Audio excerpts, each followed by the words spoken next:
Conte gabonais, ethnie Balumbu. Les deux menteurs. Deux menteurs de profession, Jifutsi Geigulu, le vieux menteur, et Jifutsi Giona, le jeune menteur, en se promenant ensemble avaient découvert du miel dans la forêt. Le lendemain matin, ils allèrent donc munis chacun d'une hachette et d'une boîte en écorce, pour extraire ce miel. Arrivé au pied de l'arbre sur les branches duquel s'étaient installées les abeilles, Jifutsi le jeune dit à son compagnon, « Ami, laisse-moi faire le travail, nous partagerons ensuite les rayons de miel. » Volontiers, répondit Jifutsi l'ancien, quoiqu'il soupçonnait son compagnon de vouloir prendre du bon miel pour lui. En un rien de temps, Jifutsi le jeune se trouve déjà perché sur l'arbre. Quelques coups de machette sur la branche, et le miel est à portée de sa main. Inutile de dire qu'il avait d'abord enfumé les sènes. Il prend alors les meilleurs rayons de miel et laisse tomber le reste pour son compagnon.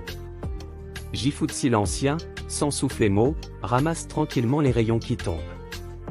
Quand tout le miel est extrait, Jifutsi le jeune déjà perché sur l'arbre. Quelques coups de hachette sur la branche, et le miel est à portée de sa main. Inutile de dire qu'il avait d'abord enfumé les sènes.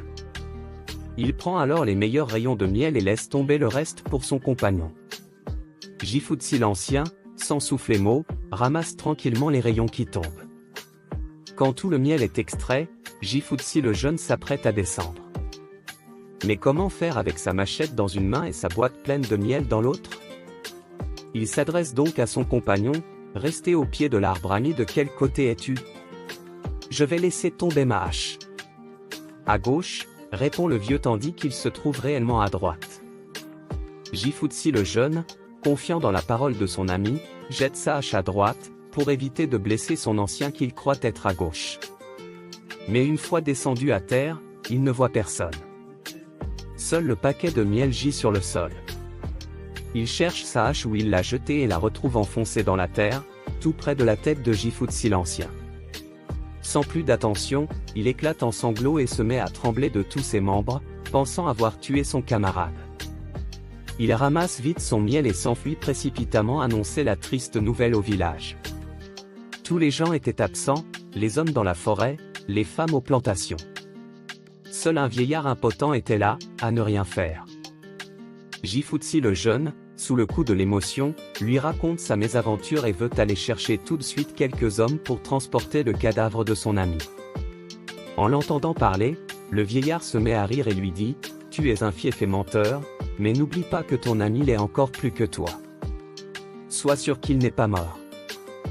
Dépêche-toi de retourner là-bas et apporte les 2 paquets de miel à côté de son cadavre. Fais-en ensuite de bonnes parts, mais surtout aie soin de lui offrir la meilleure portion, et tu seras étonné de le voir revenir soudainement à la vie. » Ce qui fut dit fut fait.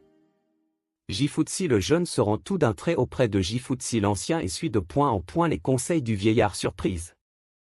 Il voit aussitôt le prétendu mort se relever de terre et reprendre vie instantanément, sans la moindre trace de blessure. Puis, prenant sa part de miel, le vieux menteur dit à son jeune émule ami, « Sache bien que j'ai appris à mentir avant que tu sois né. Tu as cherché à me tromper, en voulant prendre pour toi les meilleurs rayons de miel et me donner les moins bons. C'est pourquoi moi aussi, j'ai fait semblant d'être mort pour te donner la frousse et te faire trembler de peur. » Les enseignements à tirer. Leçon de vie.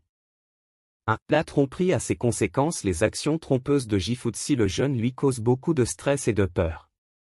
Cela montre que la tromperie peut se retourner contre soi et causer des désagréments inattendus. 2. L'expérience prévaut souvent sur la jeunesse. Jifutsi le vieux, ayant plus d'expérience, utilise son savoir-faire pour enseigner une leçon à Jifutsi le jeune. Cela souligne l'importance de respecter et d'apprendre des personnes plus expérimentées. 3. L'honnêteté est essentielle, malgré leur nature de menteur, le conte illustre que l'honnêteté dans les relations est cruciale. La tromperie entre amis, même entre menteurs, peut mener à des situations désagréables. 4. L'intelligence face aux situations critiques, le vieillard du village montre de la sagesse en donnant des conseils judicieux pour résoudre le problème.